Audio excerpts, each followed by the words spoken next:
ఈ వీడియో కనుక నచ్చితే ఖచ్చితంగా లైక్ చేయండి. ప్రోమోలోకి వెళ్తే లక్కీ అలాగే జున్ను ఇద్దరు ఆంజనేయ స్వామిని ఇక పిలుస్తారనమాట. ఆంజనేయ అని చెప్పి పిలవగానే ఆయన వస్తారు. మాకు వచ్చిన కష్టాన్ని నువ్వే తీర్చాలి స్వామి అని చెప్పి ఇద్దరు అడుగుతూ ఉంటారు.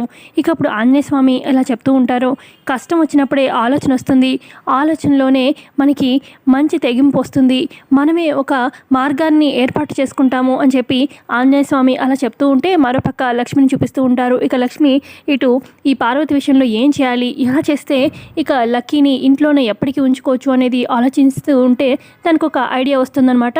ఇక ఆలోచన రావడంతోనే ఇక లక్ష్మి వెంటనే జయదేవ్ని కలుస్తుంది. ఇక మావయ్య నాకు మీరు సహాయం చేయాలి అనగానే చెప్పు తల్లి అని చెప్పి జయదేవ్ అంటారు. అప్పుడు లక్ష్మి తనకొచ్చిన ఆలోచనని చెప్తుందనమాట జయదేవ్కి. ఇక అప్పుడు జయదేవ్ అంటారు, అదేంటమ్మా లక్ష్మి ఇంత పెద్ద డెసిషన్ తీసేసుకున్నావు, ఇది నీకు చాలా ప్రమాదం కదా అని చెప్పి జయదేవ్ అంటూ ఉంటే, ప్లీజ్ మావయ్య అంగీకరించండి ప్లీజ్ ప్లీజ్ అని చెప్పి చాలా బతిమాలుతూ ఉంటుంది లక్ష్మి. మరి జయదేవ్ ఒప్పుకుంటారా? మోస్ట్లీ ఒప్పుకుంటారు. ఇక ఒప్పుకున్నాక మరి లక్ష్మి ప్లాన్ ఏంటి, లక్ష్మి ఏం చేయబోతుంది అనేది మనం కమింగ్ ఎపిసోడ్లో తెలుసుకుందాం.